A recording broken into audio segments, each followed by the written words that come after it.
Students, welcome back to our online classes students. Now students, in previous class we read the chapter water. Water means पानी. पानी जल इसके बहुत से नाम हैं और इसे हम एलिक्सर यानी अमृत के रूप में भी जानते हैं. Now students, from this para we read the flow of water has undoubtedly played a great part and a beneficent one in the geological processes by which the soil on the earth's surface has been formed from the rocks of its crust. पानी का जो बहाव है, जो flow है, वो भी no doubt हमारे लिए बहुत महत्व रखता है, क्योंकि जब पानी जो बहुत तेजी से जब बहकर आता है तो सॉइल क्रस्ट यानी अपने साथ वो मिट्टी के कुछ कण और बहुत सी चीजें लेकर आता है, जो हमारे लिए क्या होती है, उपजाऊ बनती है मिट्टी.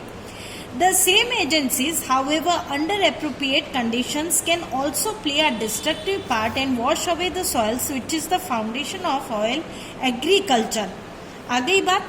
जो ये सॉइल को जो फर्टाइल करता है वो कौन करता है, पानी ही करता है, और उसमें जो उपजाऊ कण है वो उसके मौजूद रहते हैं. तो जो हमारी कृषि यानी एग्रीकल्चर यानी कृषि में ये जो पानी का महत्व बहुत ज्यादा है. And if allowed to proceed unchecked can have the most disastrous effects on the life of the country. The problem of soil erosion is one of the serious important in various countries, especially in many parts of India. The condition under which it occurs and the measures by which it can be checked are deserving of the closest study. Soil erosion occurs in successive steps, the earliest of which may easily pass unnoticed in the later stages.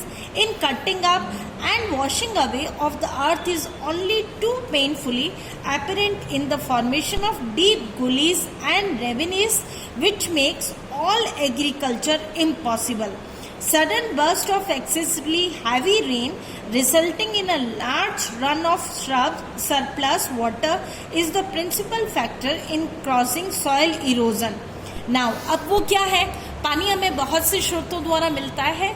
बहुत तेज बारिश के द्वारा भी जो पानी आता है वो भी सॉइल को क्रस्ट करता है, मिट्टी को बहाकर एक स्थान से दूसरे स्थान ले जाता है, और इन तरीकों से ही हमारी जो मिट्टी है वो उपजाऊ बनती है.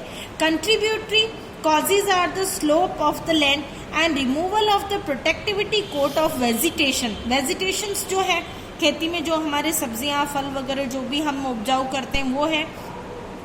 The existence of ruts along which the water can flow with rapidly gathering moisture and the absence of any checks to such flow.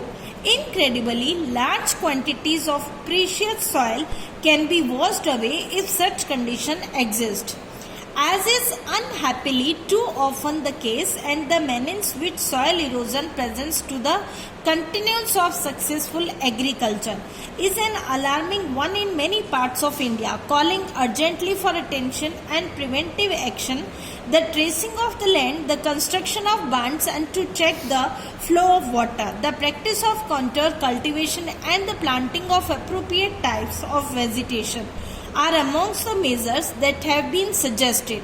It is obvious that the aim should be to check the flow of water at the earliest possible stage before it has acquired any appreciable momentum and correspondence large destructive power. जितना भी power जो flow है, flow of water है, उससे हमारा जितना भी vegetation है, जो भी एग्रीकल्चर है, कृषि है, वो सब इसी पानी के फ्लो पर आधारित है. ये हमारी जो सॉइल मिट्टी जो है उसको इरोजन करके उसको फर्टाइल करके हमारी कृषि हमारी जमीन को जो है वो उपजाऊ बनाता है. तो पानी का एक कृषि में अपना ही एक महत्वपूर्ण स्थान है. Water is the basis of life. पानी जो है हमारे जीवन का एक बेस है, आधार है. Every animal and every plant contains a substantial proportional of free or combined water in its body, and no kind of psychological activity is possible in which the fluid does not play an essential part. Water is of course necessary for life, animal life also. हमारे जीवन में पानी जो है अपना एक आधार, अपना जो बेस लिए हुए. हमारे जीवन में जितना पानी जरूरत है उतना ही जरूरत किन के लिए भी है, जानवरों के लिए भी. प्राकृतिक जनजीवन के लिए भी पानी का महत्व है. While moisture in the soil is equally imperative for the life and growth of plants and trees through the quantity of necessarily varies enormously with the species, and the conservation and utilization of water is thus fundamental for human welfare.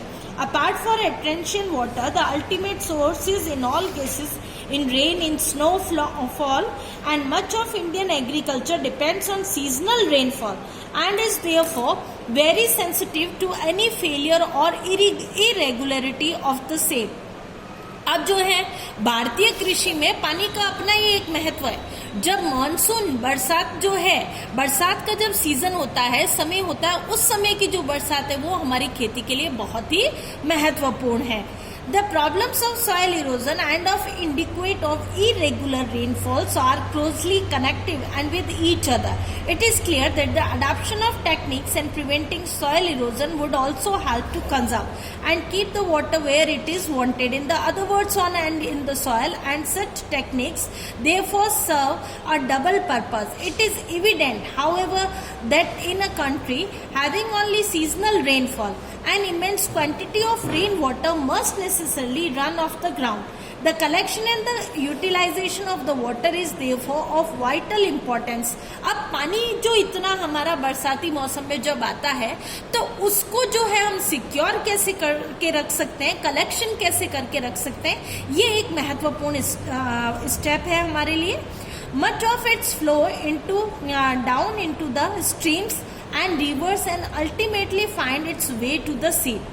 अब अगर हम इसका collection करके नहीं रखते तो पानी का जो फ्लो है, हमें पता है, हम सबको ही पता है कि स्ट्रीम्स यानी झरनों के द्वारा और रिवर्स यानी नदियों के द्वारा हमारे पास होता है. लेकिन अब अगर हम उनका कलेक्शन नहीं रखेंगे तो वो उनका जो फ्लो ऑफ है वो लास्ट में कहाँ चला जाता है, सी यानी समुद्र में चला जाता है. Incredibly large quantities of precious floods are thus and lost to the country. और क्या होगा, पानी जो है अतिरिक्त से बहुत ज़्यादा होगा तो फ्लड्स यानी बाढ़ के रूप में आ जाएगा, फ्लड के रूप में आ जाएगा, और वो जो हमारा महत्वपूर्ण जो पानी है वो वैसे ही सबको बर्बाद कर देगा. The harnessing of our rivers and the water of which now mostly runs to the waste is a great national problem, which must be considered and dealt with on national lines and vast areas of land which at present are mere scrub and jungles and could be turned into fertile and prosperous country by courageous and well planned actions. अब जो harnessing of our reverse है, अपने जो नदियों का जो उनका जो बहाव है वो, और जो पानी का जो कलेक्शन है, उन सबको हमें इस तरीके से करना है कि वो भविष्य में भी हमारे काम आए. लेकिन हमारी नदियां जो है नष्ट होते हुए नजर आ रही है, हार्नेस होते हुए नजर आ रही है, और उनको हम वेल प्लान नहीं कर पा रहे. अगर पानी का जो बहाव है, पानी का जो रख रखाव है, नदियों का जो रख रखाव है, अगर हम उसे वेल प्लान करते हैं तो पानी हमारे लिए आगे भी समय में भी काम आता रहेगा. Closely connected with the conservation of water supplies and the problems of afforestation and the systematic planting of suitable trees in every possible or even in the impossible areas.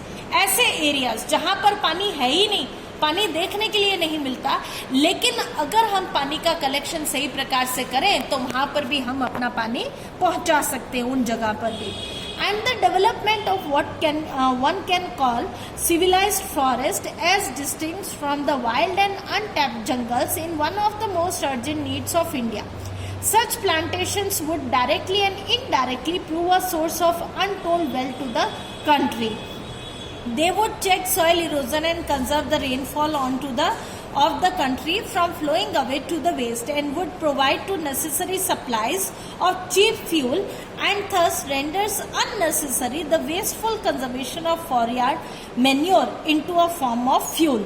अब जो है हमारे पास बहुत बड़े जंगल हैं, उनका भी अपना एक फायदा है, ट्रीज है, उनका जो वेस्ट है, बहुत सी चीजें हैं वो हमारे फ्यूल में भी काम आ जाती हैं, और वैसे भी प्लांटेशन हमारे बहुत सी चीज़ों में काम आता है. ये हमारे लिए एक बहुत ही बड़ी जो है धरोहर है हमारे देश के लिए.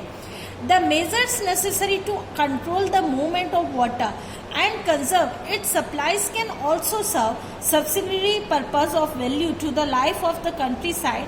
By far the cheapest form of the internal transport in a country is by boats and barges through canals and reverse. जो हमारा पानी है वो हम कलेक्टेड या उनको कैसे रख सकते हैं, सिक्योर कैनाल्स हैं हमारे और जो रिवर्स हैं उनके द्वारा। We hear much about programmes of rail and road constructions and but the far too little about the development of internal waterways in India. हमारे जो पानी के इंटरनल रास्ते हैं उनके द्वारा भी हम इसको देख सकते हैं। Then again the harnessing of water supplies also make it possible the development of hydroelectrical power।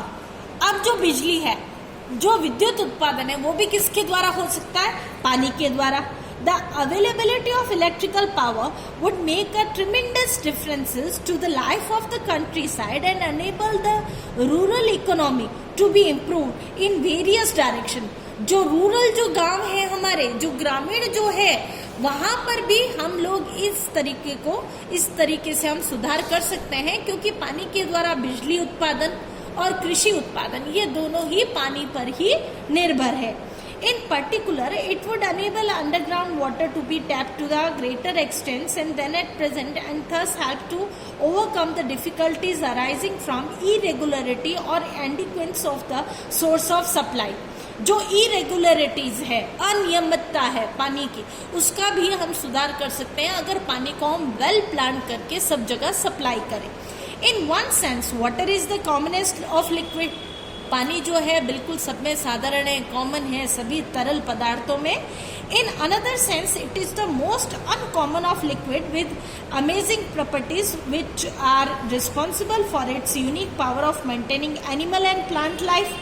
The investigations of the nature and properties of water is therefore of the highest scientific interest and is far from being an exhausted field of research। Research यानी खोज में भी पानी का अपना एक महत्वपूर्ण स्थान है। पानी हमारे लिए बहुत ही महत्वपूर्ण है, जिससे ही इसी के ऊपर हमारा जनजीवन जो है आधारित है, चाहे वो प्राकृतिक हो और जो पौधों के रूप में हो या जानवरों के रूप में हो या मानव के रूप में हो, सबके लिए पानी का अपना एक महत्वपूर्ण स्थान है। नाउ स्टूडेंट्स, अब इसके कुछ क्वेश्चन आंसर हैं जो आपको अपनी कॉपी में करने हैं। Okay, thank you.